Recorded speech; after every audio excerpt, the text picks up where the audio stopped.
En arrière, vous faites 2 fois.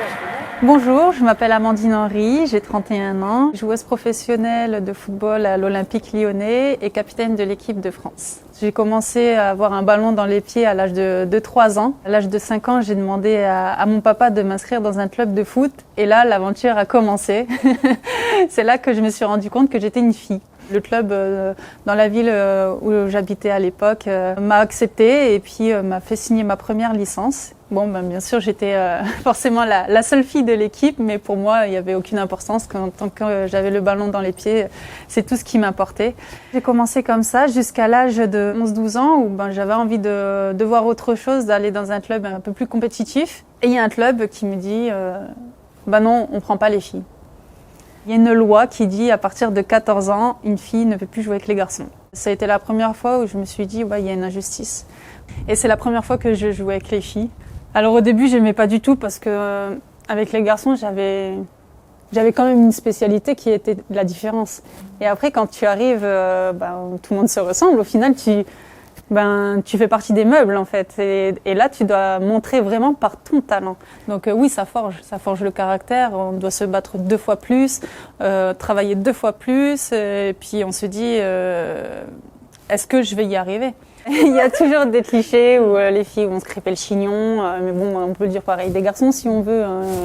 Les garçons sont des bourrins entre eux, ils vont se taper dessus, mais pas du tout. C'est ce qu'il faut aussi dans une équipe. Il faut de tout, que ce soit aussi des différences de culture, de langage, de façon de penser. Ça fait évoluer en fait. Être professionnel, pour moi, ça voulait dire jouer dans des grands stades, jouer pour l'équipe de France, mais je pensais jamais que j'allais pouvoir en faire mon métier en fait.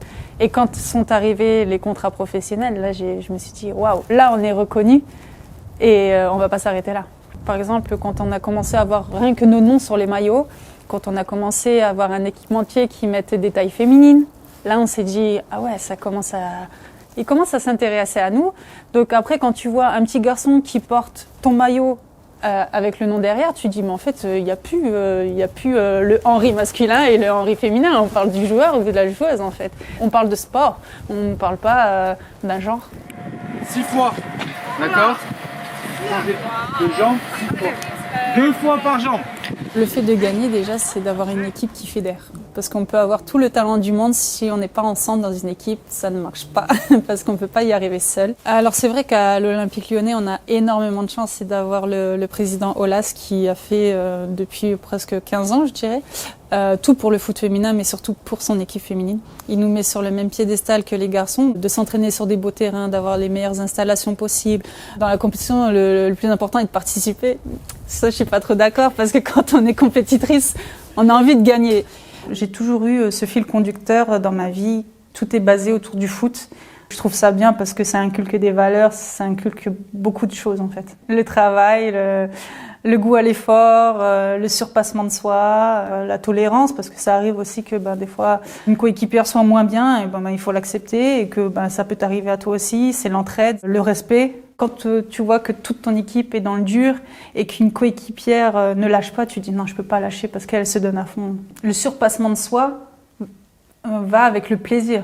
Tu n'as pas envie de te surpasser si tu prends pas de plaisir. Tu vas dire oh non, c'est bon, je lâche l'affaire.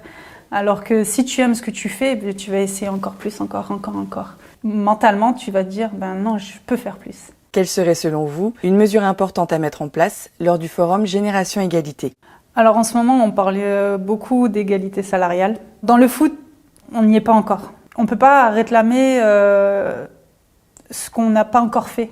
Par exemple, remplir des stades à n'importe quel match, on ne l'a pas encore fait. Et je pense que chaque chose en son temps. J'aimerais déjà que les conditions de travail pour les féminines soient les mêmes partout, dans tous les clubs.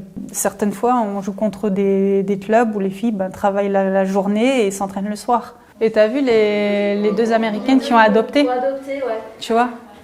Donc je trouve ça trop bien, t'imagines ? Tu fais ton métier, t'es épanouie, tu gagnes et en plus t'es maman. Mais alors là, t'es girl power. Je pense que la maternité, c'est super important parce que je trouve ça injuste qu'une femme doit choisir entre son métier et être maman.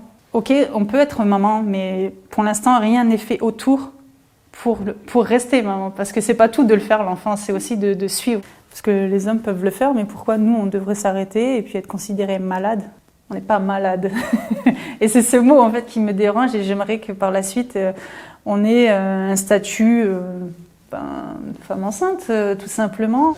Allez, c'est parti pour le marathon. Allez, vamos. Je me sens redevable parce que le foot m'a tellement apporté en tant que personne. Je pense qu'il y a encore beaucoup de choses à faire évoluer et donc, par exemple, là, on voit de plus en plus de femmes devenir entraîneurs et ça me fait plaisir.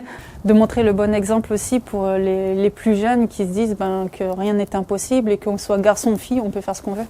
Merci beaucoup. De rien.